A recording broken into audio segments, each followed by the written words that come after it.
2024 March 9 ഇംഗ്ലണ്ടിന്റെ Indian സീരീസിലെ 5ാമത്തെ test മത്സരം. ഇന്ത്യയുടെ കുൽദീപ് യാദവിനെ ഒരു 41-കാരൻ്റെ പന്തിൽ England keeper Ben Foakes പിടികൂടുന്നു.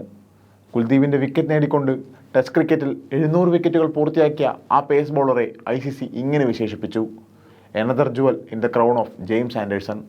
ICC വിശേഷിപ്പിച്ച പോലെ കിരീടം വച്ച രാജാവ് തന്നെയാണ് ജിമ്മി. മൂളിപ്പറക്കുന്ന സിംഗുകളുടെ മാത്രമല്ല, ക്രിക്കറ്റ് ലോകത്തിൻ്റെ തന്നെ. ജെയിംസ് ആൻഡേഴ്സൺ തൻ്റെ 21 വർഷം നീണ്ട ക്രിക്കറ്റ് കരിയറിന് തിരശ്ശീലയിടുമ്പോൾ ആ കിരീടം പുതിയ അവകാശിയെ തേടേണ്ടി വരും.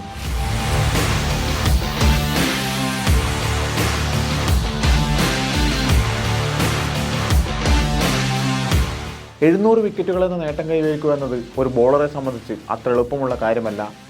കറങ്ങിത്തിരിയുന്ന പന്തുകളുടെ വേദിയായ ടെസ്റ്റ് ക്രിക്കറ്റിൽ 2 പേർ മാത്രമേ ആ നേട്ടം കൈവരിച്ചിരുന്നുള്ളൂ. സ്പിൻ തമ്പുരാക്കന്മാരായ മുത്തയ്യ മുരളീധരനും ഷെയ്ൻ വോണുമായിരുന്നു അത്. ഈ ക്ലബിലേക്കായിരുന്നു ജെയിംസ് ആൻഡേഴ്സൺ തൻ്റെ ഔട്ട്സിംഗറുമായി എത്തിയത്.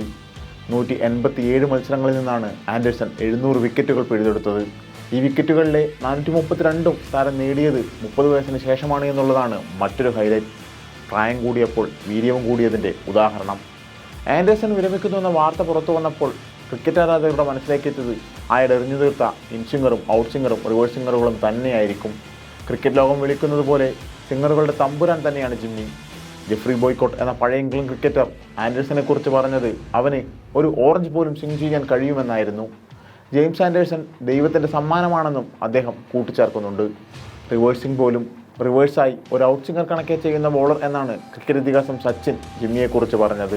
21 വർഷം പിന്നിട്ട ആൻഡേഴ്സൻ്റെ ക്രിക്കറ്റ് കരിയറിനെ കുറിച്ച് സംസാരിക്കുമ്പോൾ പറയേണ്ട മറ്റൊരു പേര് കൂടിയുണ്ട്. 1.5 പതിറ്റാണ്ട് തൻ്റെ കൂടെ പന്തെറിഞ്ഞ സ്റ്റുവർട്ട് ബ്രോഡിൻ്റെ പേര്. 1000-ലധികം വിക്കറ്റുകളാണ് ഇരുവരും ചേർന്ന് ഇംഗ്ലണ്ടിനായി നേടിയത്. ടെസ്റ്റ് ക്രിക്കറ്റിൻ്റെ ചരിത്രത്തിലെ ഏറ്റവും മികച്ച ബൗളിംഗ് ജോഡിയെന്ന് ഇവരെ നിസ്സംശയം പറയാം. കഴിഞ്ഞ വർഷം നടന്ന ആഷസിലായിരുന്നു ബ്രോഡ് കളിമതിയാക്കിയത്. തന്നേക്കാൾ 4 വയസ്സ് കുറഞ്ഞ കൂട്ടുകാരൻ കളിമതിയാക്കിയപ്പോഴും ആൻഡേഴ്സൻ്റെ കരുത്തിന് ഒരു കുറവും ഉണ്ടായിരുന്നില്ല. ടെസ്റ്റ് ക്രിക്കറ്റിലെ അതികായനായി വളർന്നെങ്കിലും ആൻഡേഴ്സൻ്റെ ഏറ്റവും മികച്ച പ്രകടനങ്ങളിൽ ഒന്ന് പിറന്നത് ഏകദിനത്തിലായിരുന്നു. അതും 2003 ലോക ക്രിക്കറ്റിൻ്റെ വേദിയിൽ. കേപ്പ് ടൗണിൽ നടന്ന മത്സരത്തിൽ ഇംഗ്ലണ്ട് ഉയർത്തിയ 247 റൺസിൻ്റെ വിജയലക്ഷ്യം പിന്തുടർന്ന പാകിസ്ഥാനെ 134 റൺസിന് ഇംഗ്ലീഷ് ബൗളർമാർ ചുരുട്ടിക്കൂട്ടിയത് ആൻഡേഴ്സൻ്റെ മികവിലാണ്. മത്സരത്തിൻ്റെ 4ാം ഓവറിൽ ഇൻസമാം ഉൾ ഹക്കിനെയും മുഹമ്മദ് യൂനുസിൻ്റെയും വിക്കറ്റുകൾ ആൻഡേഴ്സൺ തുടരെ വീഴ്ത്തി. തീർന്നില്ല, 18ാം ഓവറിലും ജിമ്മി അവതരിച്ചു. പൊരുതിയെന്ന സയ്യിദ് അൻവറിനെയും പുതുതായി വന്ന റാഷിദ് ലത്തീഫിനെയും ആ സ്വർണ്ണമുടിക്കാരൻ കൂടാരം കയറ്റി.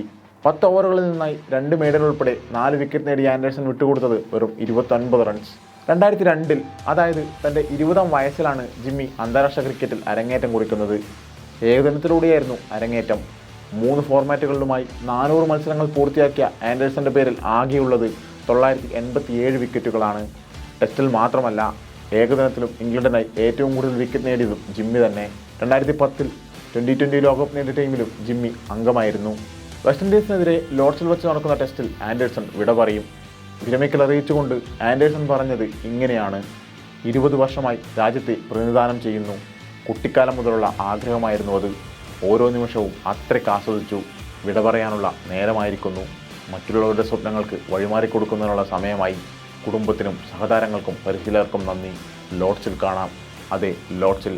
ക്രിക്കറ്റിൻ്റെ മെക്കയിൽ 25 മീറ്റർ റണ്ണപ്പെടുത്ത് ആ 41-കാരൻ ചെയ്യുന്ന അത്ഭുത പ്രവൃത്തികൾക്കായി ആരാധകർ കാത്തിരിക്കുകയാണ്.